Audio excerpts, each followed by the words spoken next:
De inmediato llamamos al podio al ingeniero Eleuterio Martínez, quien es el presidente de la Academia de Ciencia y tiene las palabras de bienvenida en esta noche.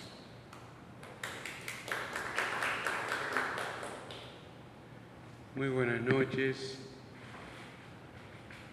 La Academia de Ciencias, esta casa de todos los investigadores, esta casa de los que han hecho de su vida un ejercicio a favor de la ciencia, de la innovación tecnológica y de un servicio. Porque la ciencia, más que una vía para llegar al conocimiento, la ciencia es realmente un servicio que se le puede prestar a la humanidad.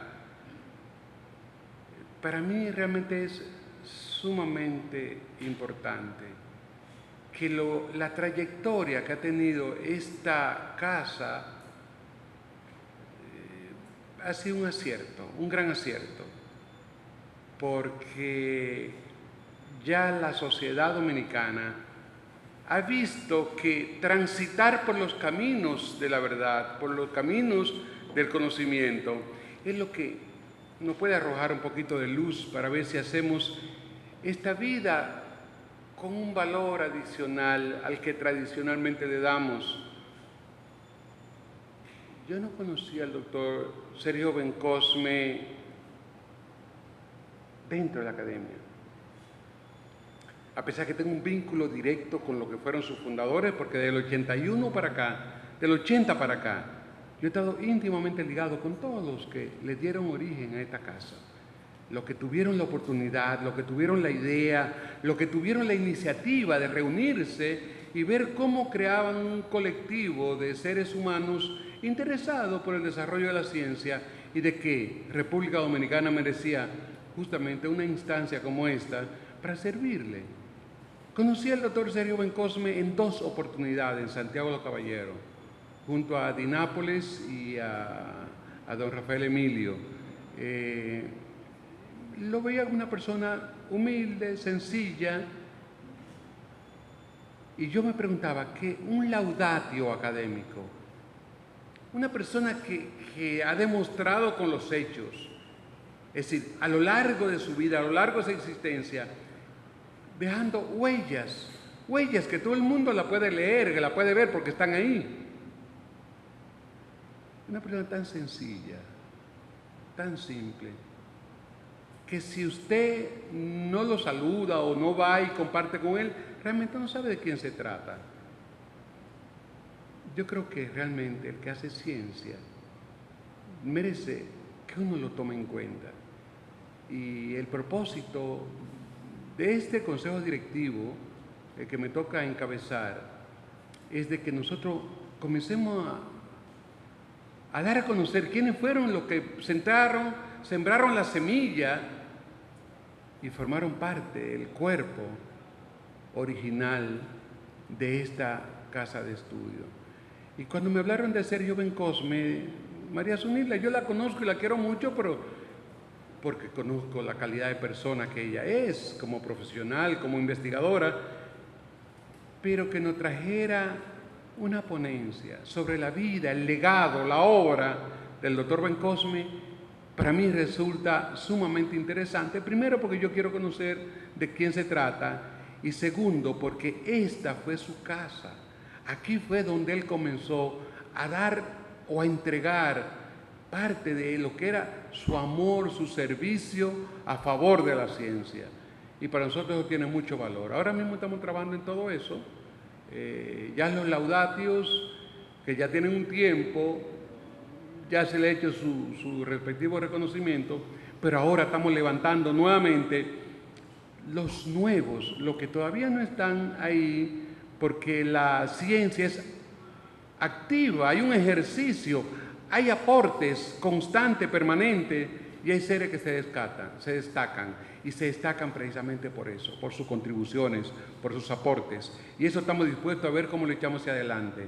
Entonces, esta noche yo le agradezco a María Zunila que nos traiga y nos presente. Queremos conocer más de cerca ¿Quién fue don Sergio Bencosme? Bienvenidos, esta es su casa.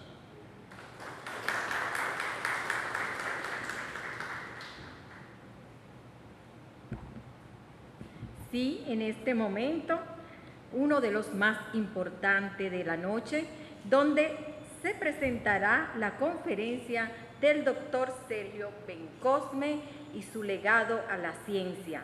Para dicha presentación llamamos a la doctora María Zunilda Núñez, especialista en medicina interna, magíster en investigaciones de ciencias médicas, con el doctor Sergio Bencosme, 1993, directora de investigaciones en los hospitales José María Cabral Ibáez y Hospital Metropolitano de Santiago. Con ustedes, la doctora María Zunilda Núñez.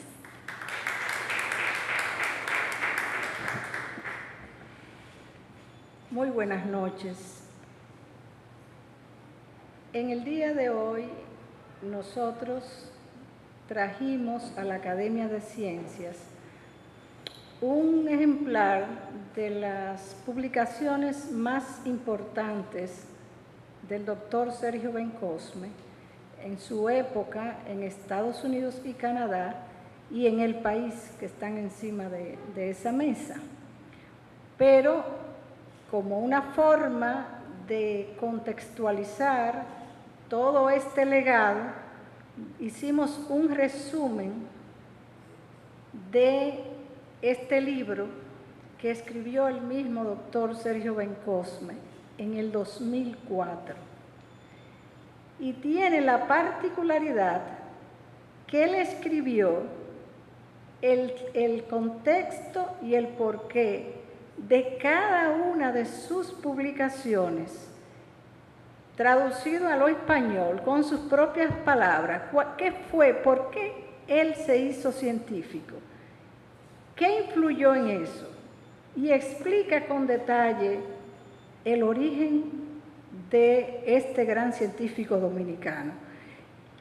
Cuando yo lo leí, dije, tengo que hacer un resumen porque esto es maravilloso.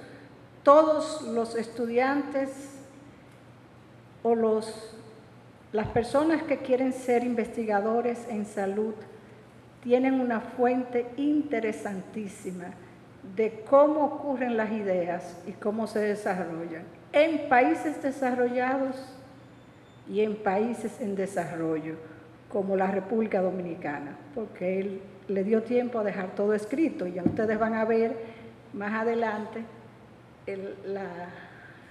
lo prolífera y rica de la vida de este extraordinario ser humano, y ya ustedes verán por qué. Sergio Arturo Bencosme Ruiz nació en el 1920. A la edad de 5 años fue enviado donde su tío materno, Humberto Ruiz Castillo, quien estaba estudiando ingeniería civil y arquitectura en Bélgica. Por lo tanto, este niño, que nació en Montecristi, aunque toda su familia de origen mocano, su mamá tuvo que ir a visitar a alguien en Montecristi y nació en Montecristi. Pero obviamente él es de Moca, porque todos sus ancestros son de Moca. Por eso el doctor Bencosme, ustedes van a notar que en esta gráfica de la vida del doctor, yo puntualizo los elementos de dificultad y las circunstancias de bonanza que hizo que este hombre fuera tan especial. Él se educó, se alfabetizó en francés y aprendió a hablar francés y flamenco en Bélgica. Regresó, estando en Bélgica, le informan cuando en el 1930 que su abuelo, Ciprián Bencosme, el primer general que se alzó en contra del régimen de Trujillo, había sido asesinado por Trujillo. Ese fue el primer evento, como ustedes ven, asesinato de Ciprián Bencosme, que determinó muchas circunstancias en la vida de Sergio Bencosme. Luego, en el 1935, su padre, a quien prácticamente él no conoció, fue asesinado en Nueva York. Y fueron asesinados debido a esa rebelión, porque Ciprián Bencosme notó desde temprano y le advirtió a Horacio Vázquez que Trujillo no era de confiar. Y lo hizo evidente desde el principio, por eso lo mandaron a matar. Esto es lo que escuché verbalmente, pero necesito confirmar. Yo pude confirmar de 4 hermanos más que la dictadura de Trujillo mató, hermanos directos del doctor. Pero tengo entendido que alrededor de 11 tíos de Sergio Bencosme lo mató Trujillo. Y Sergio Bencosme fue el primogénito de Ciprián Bencosme. De manera que ese niño, así como en las películas que uno ve medieval, debía de ser cuidado para que pudiera permanecer vivo.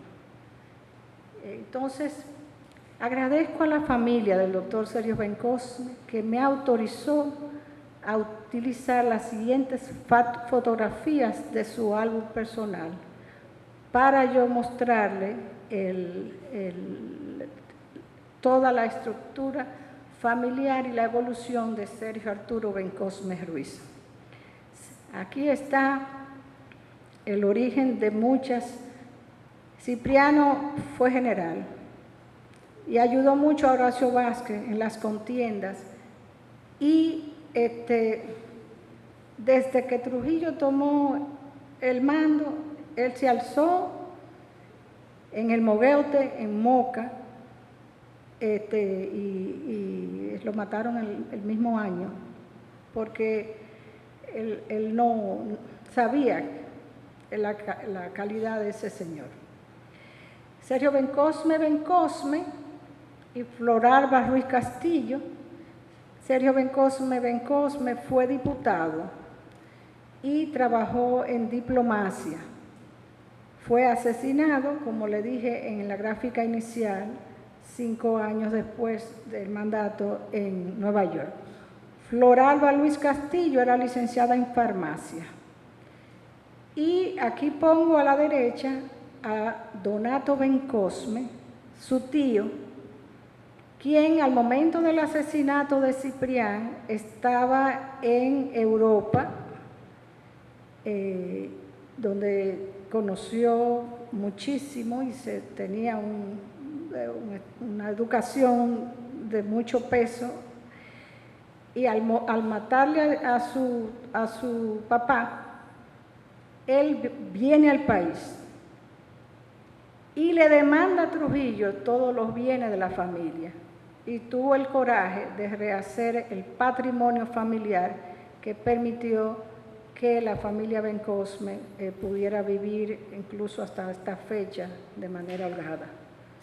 Aquí está Sergio Bencosme como bebé, alrededor de 1 año, y aquí están las fotografías del niño con 8, 9 y 10 años en Bélgica.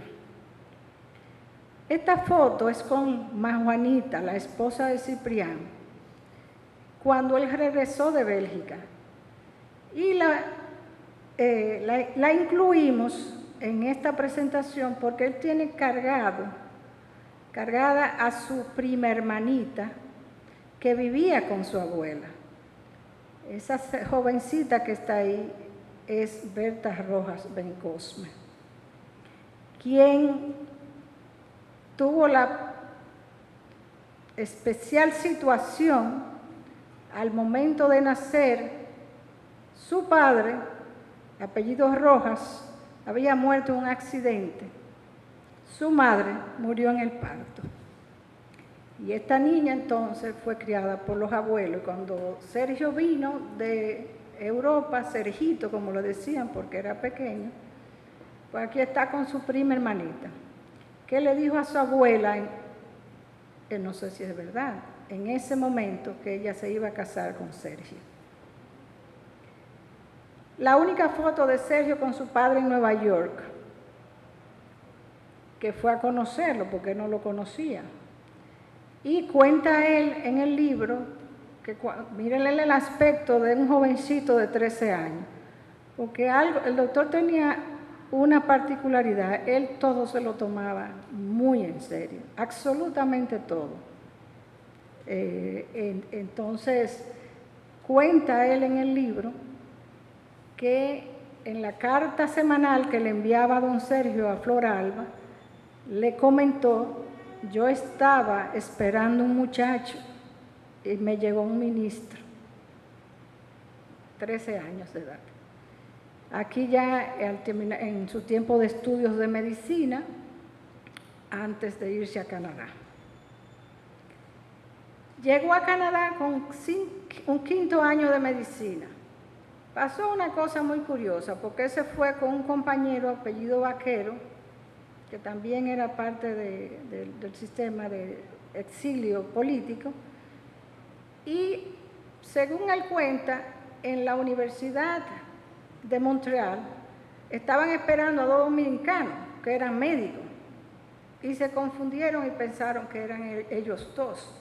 Y después que ellos estaban adentro y se dan cuenta, pues decidieron completarle el programa, y pasó algo interesantísimo, que es ahí cuando él conoce el que fue, como él mismo describe, su maestro y padre adoptivo, profesor Pierre Masson.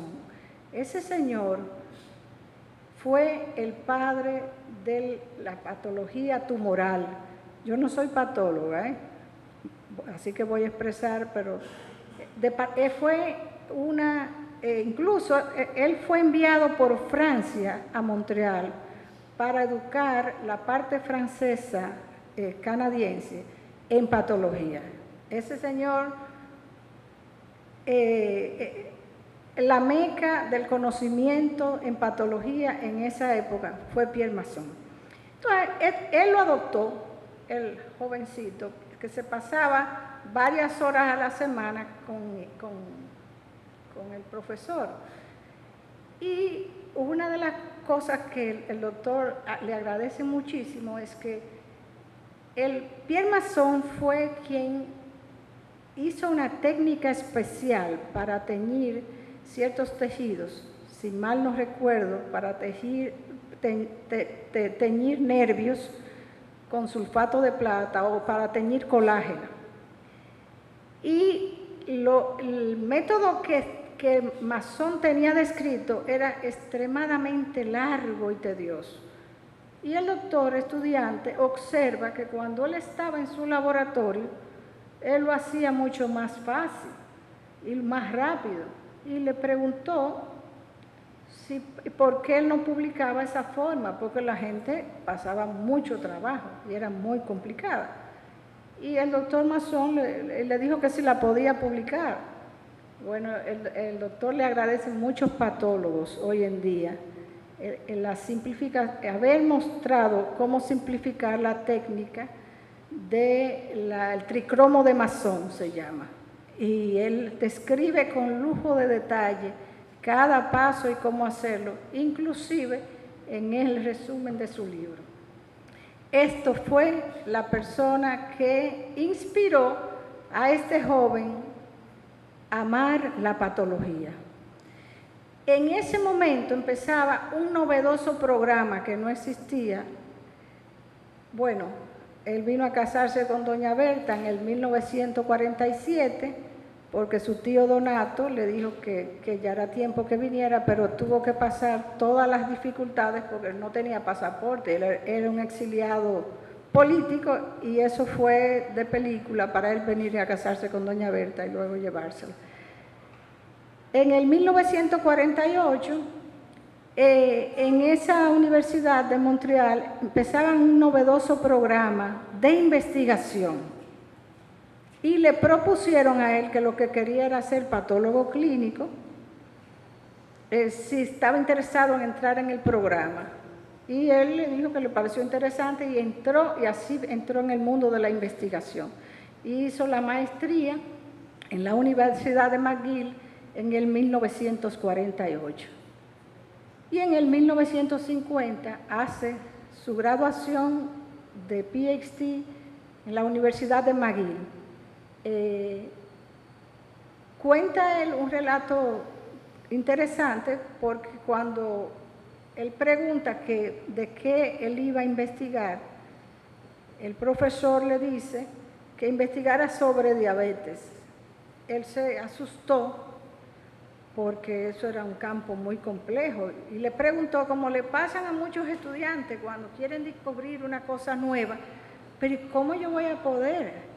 Dice, no es suficiente que tú le des una mirada diferente al mismo problema. Tú no tienes que inventar una cosa nueva, sino trata de abordar algún problema con una mirada diferente.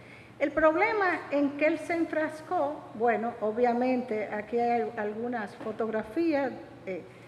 El problema en que él se enfrascó en el doctorado fue cómo se podía identificar las células beta y las células alfa del páncreas e identificar su origen embrionario. Él describe que pasó alrededor de 4 años demostrando cómo teñir la célula, que había adquirido esa experiencia con Masson, y cómo ideando ensayos para poder demostrar el funcionamiento de la célula. Y eso fue la base de su producción. Su fortaleza era la microscopía de luz, y luego se hizo experto en microscopía electrónica al grado tal que era de referente internacional. Y continuamente él identificaba con facilidad lo que veía en el microscopio de luz y el microscopio electrónico. Incluso creó técnicas para poder identificar el tejido, o sea, cómo escoger el mejor tejido en microscopía de luz para evaluarlo en microscopía electrónica. Ese trabajo que él hizo, que empezó con su maestría y doctorado, según las palabras, aquí está con uno de los 5 microscopios electrónicos en el 1900, él empezó desde el 1955.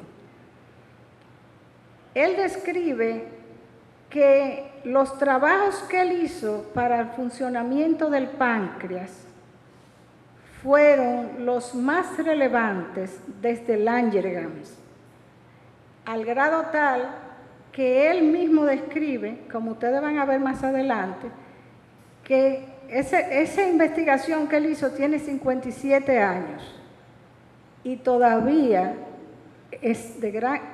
todavía no se ha superado la forma en que él pudo demostrar lo que demostró, porque él fue que demostró que las células alfa del páncreas producen glucagón.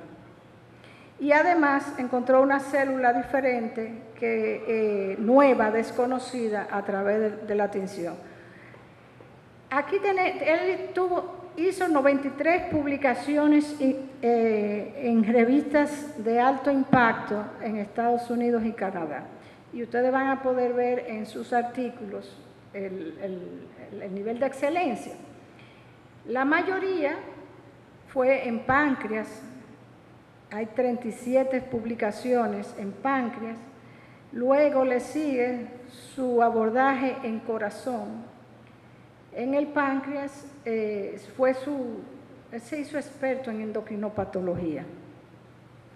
Y esa experiencia, conociendo por microscopía de luz y microscopía electrónica los acinos pancreáticos, le permitió que más adelante en algunos estudios que él estaba haciendo con algunos estudiantes de maestrías que venían desde Latinoamérica, él pudiese identificar en el 1965 que el corazón era un órgano endocrino. Porque un estudiante mexicano, apellido Trillo, él le enseñaba, hasta yo tuve que aprender microscopía electrónica, yo no sé para qué, pero él le enseñaba a todo el mundo microscopía electrónica. Doctor, que yo voy a ser internista. El doctor pasaba una semana enseñándole el apéndice y siempre era diferente. Trillo, mexicano, cree que es un artefacto. Estaban haciendo microscopías electrónicas de corazoncito de rana. Y el muchacho le dice, doctor, pero aquí hay un artefacto. Obviamente, con el bagaje que él tenía en entendimiento endocrino, cuando él vio el artefacto para el estudiante, en ese momento dijo, 1960-65, paremos todo, el corazón es un órgano endocrino, que siempre se conocía como que era una bomba nada más. Y ahí empezó su identificación. Luego hizo varios trabajos con Adolfo Martínez Palomo, otro mexicano, tratando de identificar qué era lo que había en esos gránulos, porque no se sabía. Inicialmente se pensó que era catecolamina, pero él, con su conocimiento como patólogo, no podía determinar lo que eran los gránulos. Y luego voy a completarle más adelante la historia de esa observación en el laboratorio Richardson de la Universidad de Queens, que es donde él finalmente pasó como profesor. Entonces, a nivel del riñón, hizo varios trabajos y fue quien demostró que el mesangio era mesangio.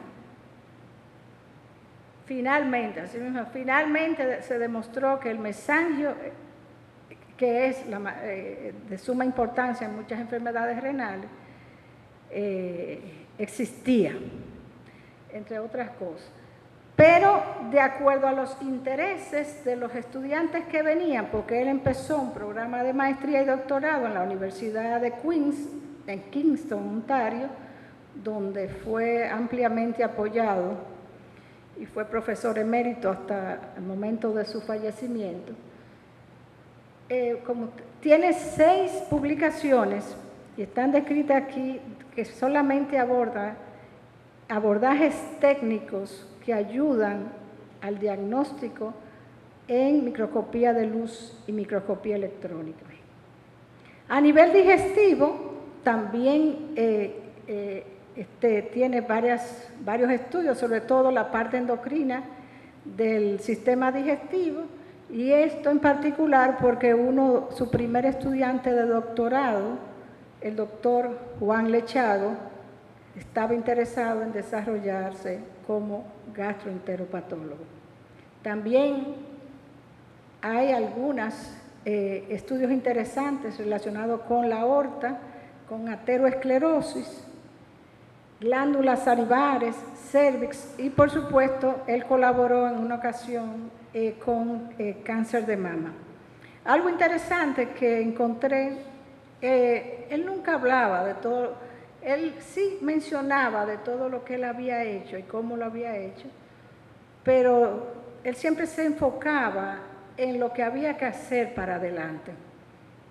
Y muchas cosas yo la he ido descubriendo, no solo a través de sus escritos, sino porque yo tuve la suerte de que yo me entré a la familia de los egresados de Sergio Baume, incluyendo en Canadá, porque visitamos varias veces e incluso su primer PhD, Juan Lechago, fue mi esposo. De manera que yo fui formando parte de la familia en el proceso, porque él realmente creaba una familia. Y si se ven la descripción de Sergio Baume en Who's Who canadiense, decían que él era un gran científico, pero era un extraordinario educador, porque no solo tenía publicaciones, que él hizo bastante al principio, sino que le dio entrada a muchos muchachos jóvenes y empezó a tratar de ayudar a Latinoamérica en Canadá. Él describe que su artículo clave en su desarrollo fue justamente los estudios de métodos de tinciones de los islotes de las células del páncreas, que fue incluso parte de lo que fue parte de su maestría y doctorado. Y ahí, según describe él mismo,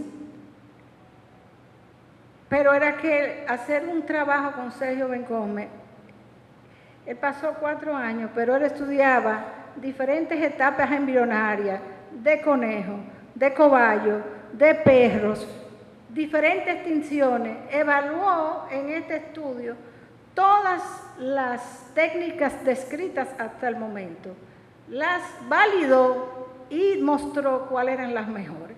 O sea, él tenía la particularidad de que hacía observaciones y diseños de estudio de mucha complejidad técnica y de muy sostenido y muy diverso, y veía y trataba de ver las cosas desde diferentes ópticas, y trabajó mucho con la embriología, con animales, lo cual le dio una perspectiva no solamente anatómica, física, sino también funcional, porque él ideó o diseñó o hizo varios bioensayos. Entre ellos, él hizo un bioensayo que destruía prácticamente todas las células alfa y medía el glucagón. Entonces así pudo demostrar que la célula alfa era la productora de glucagón. Él dice en este libro, a propósito de este primer artículo de él, 57 años en el 2004, cuando él hizo esta publicación, han pasado desde entonces sin que disminuyera en nada el valor científico y técnico reportado en ese artículo. Así pudimos contribuir eficientemente a las interpretaciones estructurales y funcionales normales y patológicas de los islotes pancreáticos, desde su descubrimiento por Paul Langerhans. La tesis de Langerhans fue en el 1847, o sea, que un siglo más tarde él pudo demostrar algo nuevo relacionado con el páncreas, es lo que él quiere decir aquí. El otro estudio que según él es de especial relevancia fue cuando él publicó la histogénesis y citología de los islotes pancreáticos en el conejo. Y ahí hizo estudios interesantes y sobre todo él era visualizaba el aparato de Golgi y los gránulos endocrinos, que yo me imagino que hasta se soñaba con ellos, porque él hizo múltiples estudios y conocía esto tanto en microscopía de luz como en microscopía electrónica. Pero él no solamente vivía, y nosotros vimos fotos de él en la playa con el maletín, los muchachos jugando y la esposa, y él con el maletín trabajando, pero doña Berta se encargaba de sacarlo del laboratorio, porque él nada más quería vivir en el laboratorio. Y aquí hay algunas imágenes de él con su hermosísima y persona que todo el que la conoció quedó fascinado y encantado con doña Berta. Y doña Berta tuvo varios accidentes. Tuvieron 5 hijos en Canadá. Ahí está la foto con los primeros 4 y aquí está la foto con los primeros 5. Es el más pequeño que está en brazos de doña Berta, que también se llamó Humberto Bencosme por su tío. Fue mi compañero de medicina. Y ahí empieza lo que más adelante, por qué cómo entró, cómo yo entré o cómo él me escogió para trabajar con él cuando yo terminé mi escuela de medicina. Aquí tienen una foto cuando él cumplió 80 años. Yo le di una pincelada de los 93 artículos que él publicó, pero cada uno en su estructura. Por ejemplo, yo no sabía que él fue el patólogo que demostró con un cirujano el primer trasplante del conducto arterioso. Se hizo un trasplante y le rebatían al cirujano que eso no prendía. Y el doctor demostró que sí, que eso, o sea, el primer trasplante, él está ahí con ese cirujano. Era un cirujano de segundo año. Cuando él cumplió 80 años, ya en el país vinieron varios de sus egresados en Canadá y le entregaron esta imagen de la familia de los gránulos, donde están las fotografías clave de los descubrimientos que él hizo con el grupo de estudiantes. Le voy a presentar algunos ejemplos, pero en cada publicación existen personas extraordinarias. Y ahora yo le voy a mostrar quiénes fueron parte de los alumnos de Sergio Bencosme en Canadá y Estados Unidos. Estamos hablando de su legado científico que publicó, y aquí en él se juntan las dos cosas. Obviamente tuvo la suerte que llegaron a sus manos personas brillantes. Aquí tenemos a Adolfo Martínez Palomo, es mexicano, con quien él trabajó el descubrimiento, inicialmente el descubrimiento relacionado con el corazón como órgano endocrino. Trabajó con la biología de las células cancerosas y la interacción huésped-parásito en la amebiasis y la yardiasis. Fue fundador y director del CIMBESTAT, del Centro de Investigación, un centro de investigación en ciencias básicas en México, y escribió más de 150 artículos científicos, citado más de 8.000 veces, además de 12 libros, entre ellos de música y de medicina, y fue premiado en múltiples ocasiones en México.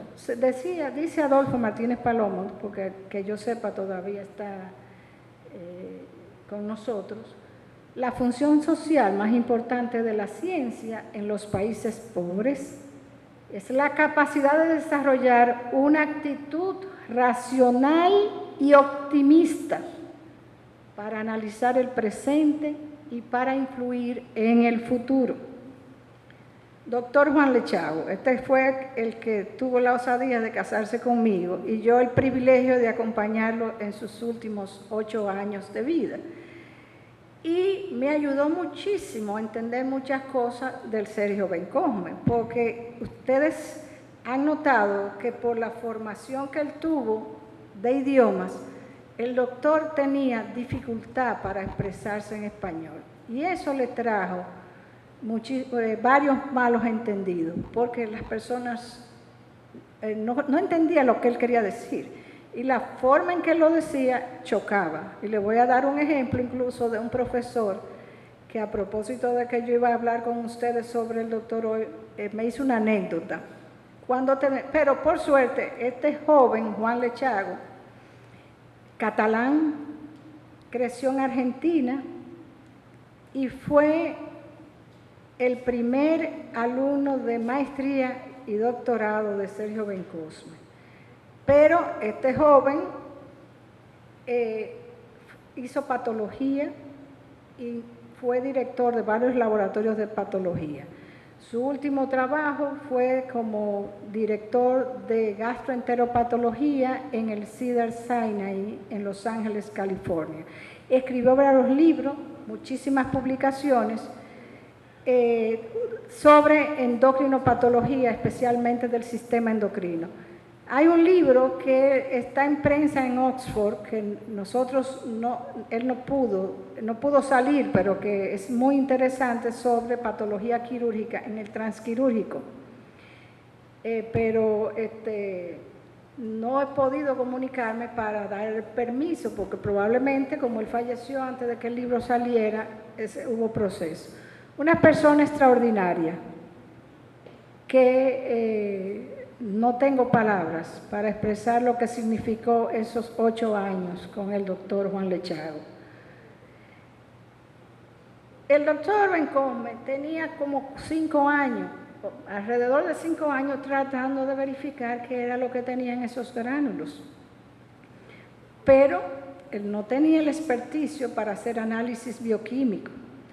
Y le dijo a este jovencito en ese entonces: tú no conoces un bioquímico que sea así como tú, porque este señor era bastante despierto. Tú no conoces un bioquímico así como tú allá en Argentina. Y él le dijo: sí. Lechago le decían el pelado, porque desde jovencito estaba medio calvo. Él le dijo, a Debol. Y le dijo: Adolfo Debol. Así fue como Adolfo Debol llegó al laboratorio en Canadá, y la tarea que le pusieron: averigua qué es lo que tienen esos gránulos. Me contó Juan que ese señor se encerró fumando, verificando, y que hizo un genocidio de ratas, verificando cómo iba a averiguar, hasta que pudo demostrar. Él hizo el extracto crudo de tejido atrial de corazón de ratas, lo inyectó a otras ratas y se demostró claramente la potente función de natriuresis que tenía ese extracto crudo de tejido atrial. Y se demostró que eso que había ahí, sobre todo porque los gránulos eran más importantes en el atrio, tenía una función biológica tan importante que tenía que ver con la regulación de agua y sal. Y este señor finalmente pudo descubrir qué era lo que ahí había. Él aisló y demostró lo que él llamó cardionatrina. Y luego que se conoció mejor la estructura química, péptido natriurético atrial. Si ustedes quieren saber hasta dónde ha llegado el péptido natriurético atrial, póngalo en cualquier sitio de evaluación. Es la hormona que regula el agua y la sal, es hipotensora, es vasodilatadora. Y ahora ya finalmente, después de muchos años, ayuda a nivel de clínico. Pero ese descubrimiento hizo que Adolfo Debol le construyeran un laboratorio para investigación cardiovascular, y su nivel de éxito fue remarcable. Después, dentro de nuestra preparación como científicos, nosotros recibíamos la visita de Adolfo Debol. Nosotros, por supuesto, no teníamos idea. Estoy hablando cuando yo me gradué de medicina con 23 años. Pero Adolfo no se fue solo. Y el doctor, aparte de ser científico, era filósofo y psicoanalista. De manera que llegar a estar con el doctor era una conversación intensa y profunda. Le preguntó a Adolfo Debol: ¿qué usted quiere hacer? Y Adolfo le dijo: lo mismo que usted, ser un científico, y también tuvo 5 hijos. Pero Adolfo tuvo también el apoyo incondicional de una médico, su esposa, Mercedes Kurowski Debol, quien hizo la maestría con el doctor Bencosme y trabajó intensamente con Debol en todos los descubrimientos relacionados con el péptido natriurético atrial, Ella es profesora, o no sé si es profesora emérita ahora, en la Universidad de Ottawa, de medicina. Olga Pulido es una venezolana que fue a hacer su maestría con el doctor Bencosme. Pero el campo donde ella es experta, y aún si ustedes la buscan en LinkedIn, la pueden encontrar, ella trabajó más con el área de alimentos y tóxicos en Canadá y es un referente para el sistema de salud en relación al manejo de director de las Américas y de la Academia Internacional de Patología Toxicológica. También vino a la celebración de los 80 años y eso fue muy emocionante ver todos esos egresados con el amor que le tenían por el profesor, porque él tenía esa particularidad, era difícil porque usted tenía que trabajar muchísimo para que él hiciera caso, pero una vez que lo adoptaba literalmente. Usted tenía, el trabajo con el doctor Bencosme significaba lunes a domingo, comidas incluidas, o sea, eso, estilo aristotélico. Y él trató de replicar lo que él sabía hacer en Canadá. Cuando su esposa, y ya él que no había podido vivir en el país por la situación antes descrita, la parte de República Dominicana, realmente yo voy a hacerlo extensivo, como en la serie de ahora de Netflix, en la serie 2. Yo voy a dar el preview ahora, pero, señores, estamos en la zona colonial, en un país tropical, con muchísimas particularidades. Yo hice el cálculo y dije, no me voy a extender con la parte dominicana, que es cuando yo entro en la historia, porque eso necesita el capítulo 2. Pero le voy a hacer un preview. Ese señor, en la necesidad y el deseo de ayudar al país y el reconocimiento que le hacían cuando él venía aquí, cuando estaba en Canadá, más la situación de salud de su amada Berta, decidió que iba a venir al país, pero él no iba a venir al país a hacer nada. Él ideó, junto con la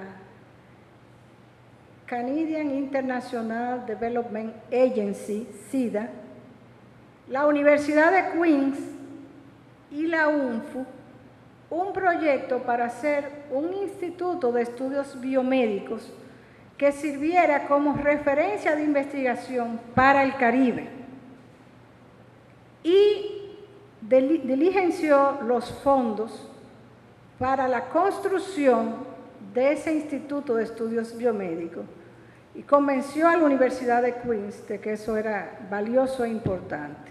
Y pudo conseguir el año sabático de 10 profesores, compañeros de él, de la Universidad de Queens. O sea, que ese señor vino en el 1977 con un instituto que él construyó e incluso trajo un microscopio electrónico. Incluso comentaba que para poder manejar el microscopio electrónico, el problema aquí era algo que tenía que ver con la luz. Y que para poder hacer el tierra de ese microscopio tuvieron que poner un cable, yo no sé cuántos metros, y él lo hizo. Trajo el equipo, trajo los investigadores, creó el instituto. También él vino y empezó a hacer lo que él sintió que había que hacer en la República. Fue miembro fundador de la Academia de Ciencias de la República Dominicana, que luego le hicieron laudacio académico. Luego, en el Santiago se hizo, en ese momento, en el 1978, un hospital que lucía, de hecho, lo mejor que podía haber, es el Hospital José María Cabral Ibáez. Pues el doctor pudo crear, en el 78, el Departamento de Investigaciones del Hospital José María Cabral Ibáez. También fue el creador, el fundador de un centro de biología humana y experimental en la Pontificia Universidad Católica Madre y Maestra, que es donde él me escogió. ¿Por qué yo digo que él me escogió? Porque lo que él se le ocurrió es escoger a los que habíamos sido monitores en la carrera de medicina e integrarnos durante la pasantía, hacer la pasantía en investigación. Obviamente la pasantía médica, usted tenía que irse a un campo lejísimo y nosotros, dije, pero no, consiguió que hiciéramos la pasantía pagada con él en el Centro de Biología Humana y Experimental y el Departamento de Investigación. Imagínense cómo uno se sentía, una estrella de cine. Pero él pensó, si a esto les gusta enseñar, puede ser que les guste investigar. Y así empezó con ese grupo. Luego creó la Maestría de Investigación en Ciencias Médicas, de la cual nos graduamos 6. Esta es mi tesis de maestría. Las tesis, él las hacía de acuerdo al interés de cada estudiante. Yo le dije muy claro, yo voy a ser médico clínico, yo voy a ser médico internista. Entonces mi tesis está, aquí dice todo lo que debe hacer un médico en la República Dominicana para entender de ciencia. Obviamente yo tuve que trabajar con un equipo de patólogos y evaluar las más de 300 autopsias que se habían hecho en el Cabral Ibáez y ver todos los tejidos y hacer una correlación clínico-patológica de la causa de muerte del expediente clínico y con el expediente de patología. Esa es una sola observación.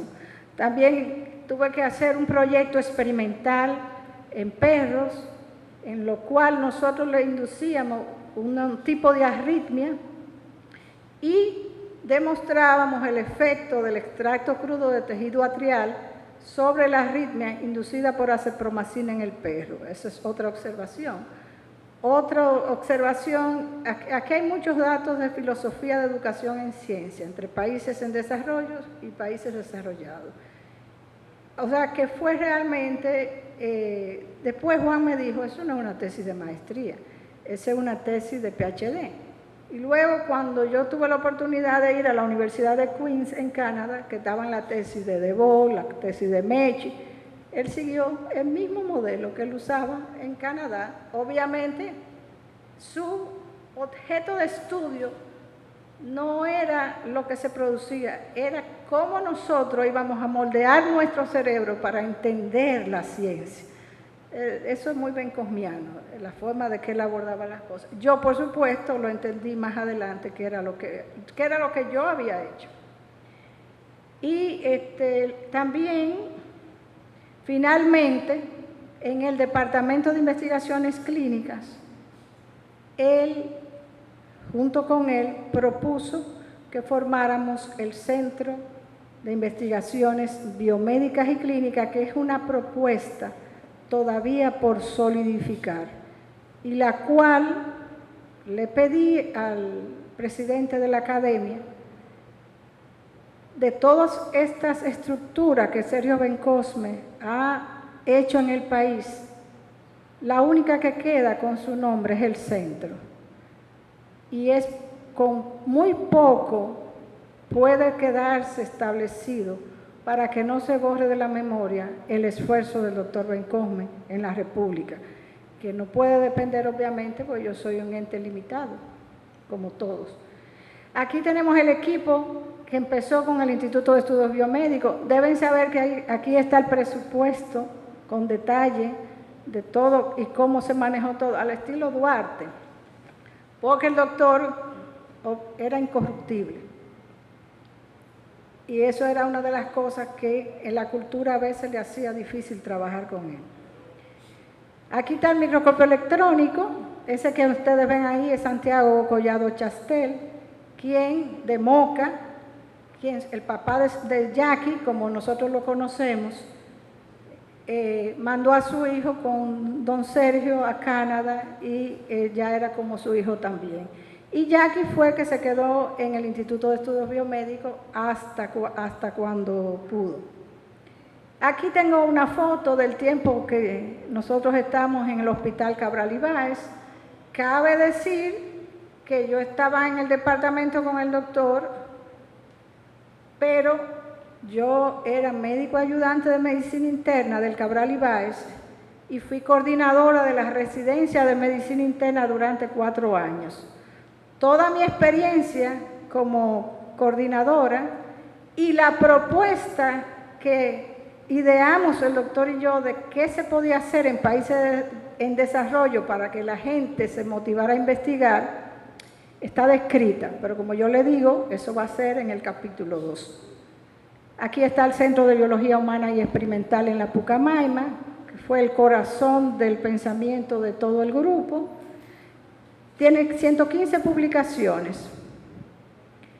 Y yo les traje hoy, él lo explica aquí, porque obviamente con el nivel de complejidad e impacto de lo que él publicaba y con el laboratorio que él tenía en Canadá, yo deduzco que esa fue la razón por la cual él no encontró la razón para él publicar lo que él hizo aquí fuera del país. Y de hecho, nosotros estamos trabajando con digitalizar todo su trabajo. Estas son las publicaciones fuera del país. Estas son las 6 tesis. Nos graduamos 6. Y ahí están lo que él hizo, porque él hizo un estudio muy interesante sobre cirrosis hepática en el hospital. Trabajó con los equipos clínicos y él mismo evaluó las biopsias de más de 300 pacientes con cirrosis y describió todo con lujo de detalle. Incluso en ese momento, muchas publicaciones, las primeras publicaciones que nosotros tenemos fue cuando él nos invitó a trabajar con esto y lo presentábamos en los congresos del hospital. Ustedes deben saber que el doctor Bencosme participó por muchos años en el Departamento de Investigaciones Clínicas. Esta es mi fotografía cuando me gradué en el 1993 con mi grupo de compañeros de tesis, 2 patólogos, 2 clínicos y éramos, ahí están el doctor Ariosto Rosado, quien es intensivista en Estados Unidos, la doctora Argelia Ibar Muñoz, que es una patóloga brillante de Santiago. Estoy yo, que era la única que nunca tuve duda que yo quería ser médico clínico, y Cristina Castellano, quien hizo patología por Sergio Bencosme. Muchas personas se motivaron a ser patólogos por las enseñanzas del doctor Bencosme. Ahí están los 6 títulos de las 6 tesis de maestría. Esta es la tesis mía, que tiene alrededor de 500 páginas, que es realmente es un análisis filosófico del quehacer científico, pero obviamente con el laboratorio incluido. Para yo tener el honor de estar enfrente de ustedes, tenía que pasar por ese proceso. Aquí está en el 2008, cuando yo regresé en ese momento de Estados Unidos, me entrega la llave del laboratorio y me dijo, la estaba esperando.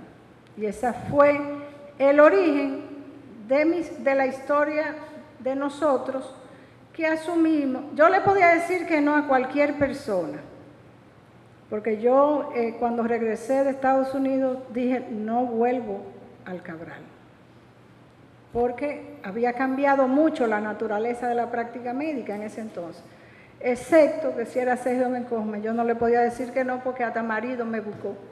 ¿Cómo voy a decirle que no al doctor Bencosme? Aquí en el 2010 se le hizo un homenaje, él pudo verlo. Cuando se hizo la reapertura, ese departamento de investigaciones clínicas se le designó con el nombre de él, pero de manera interina. Y luego de eso pues vinieron las reconstrucciones y ya ustedes se imaginan, para yo guardar todas las publicaciones, los tejidos y las cosas que yo sé que le van a ser de utilidad hasta Mark Zuckerberg, que está ahora haciendo función celular, porque él profundizó muchísimo en función celular. Y yo, fíjate, si estuviera vivo, tuviéramos que hablar, Mark Zuckerberg lo hubiese contratado. Son chistes, obviamente, para terminar la noche. Aquí está él satisfecho que le pusieron el centro a su nombre, y en ese momento fueron todos sus alumnos al Cabral Ibáez, y se le dio un homenaje, y todavía él estaba en condiciones que tenía la conciencia de lo que estaba pasando. Esta foto vale más que cualquier palabra. Si ustedes me quieren decir por qué usted se ha involucrado tanto con la ciencia, ustedes ven la expresión de ese señor cuando yo iba a visitarlo cuando vivía en Estados Unidos. Él, o sea, literalmente yo era como su hija. De nuevo, agradezco a la familia del doctor Sergio Bencosme que me permitió presentar estas fotografías que pocos conocen. Aquí está la foto del doctor en sus últimos momentos de su vida. Todo el que quiera conocer este libro está digital, es una joya sobre enseñanza de ciencia, que yo no sabía que él se había puesto a poner cada artículo, por qué y cómo lo hizo y qué significó. Y es lo que yo traté de mostrarle hoy. Y muchísimas gracias por estar conmigo en esta noche. Y sigue la historia. La ciencia es posible en la República Dominicana. Sergio Bencosme de algo estaba convencido. Los que le gusta crear conocimiento tienen el derecho de desarrollarse en la República Dominicana. Hay una contracultura. Si usted dice que usted, incluso piensan que usted no puede, eso no es verdad. Obviamente no todo el mundo va a tener las circunstancias de Sergio Bencosme, pero créame, cuando yo estoy aquí enfrente y veo a Erwin Specter, que en una presentación sobre publicaciones de la República Dominicana, el Gamma Knife es uno de los que más produce publicaciones, sin contar de lo que eso significa. Cuando yo veo a Edith Pérez Stein como agua de mayo, necesitamos los investigadores alguien que gerencie y nos ayude, porque no es posible jugar en un terreno donde usted sea catcher, donde usted sea jugador, donde usted sea pitcher, y encima, después que usted hace el home run, vienen y le dicen que eso no es suyo. No se puede, eso es contracultura, pero ustedes han notado la gran cantidad de gente joven que quiere ser científico. Ni contar con Robert Paulino, que espero que alguna vez te traslades a Santiago, porque uno de los trabajos personales que yo estoy tratando, tenemos serios problemas con diagnósticos de enfermedades virales en la República Dominicana, y de la desgracia del COVID, un beneficio grande fue que no avanzó muchísimo con el diagnóstico. Señores, hacer ciencia es posible. Nosotros tenemos un laboratorio extraordinario en la República para decirle al mundo muchas cosas. Algo muy interesante que el doctor enfatizó.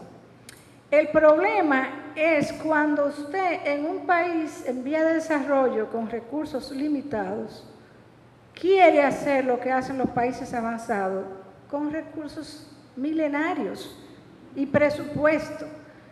Al igual como cuando le dijeron a él cuando iba a estudiar la diabetes, denle otra mirada. Nosotros aquí tenemos el privilegio, y él creía muy bien que si nosotros trabajamos de forma interdisciplinaria y en colaboración, y gestionamos un poquito mejor los recursos, probablemente nosotros, como pasó con el COVID, le podamos decir al mundo cosas interesantes sobre nuevos asuntos relacionados con salud y enfermedad. No se puede perder la fe. Muchísimas gracias.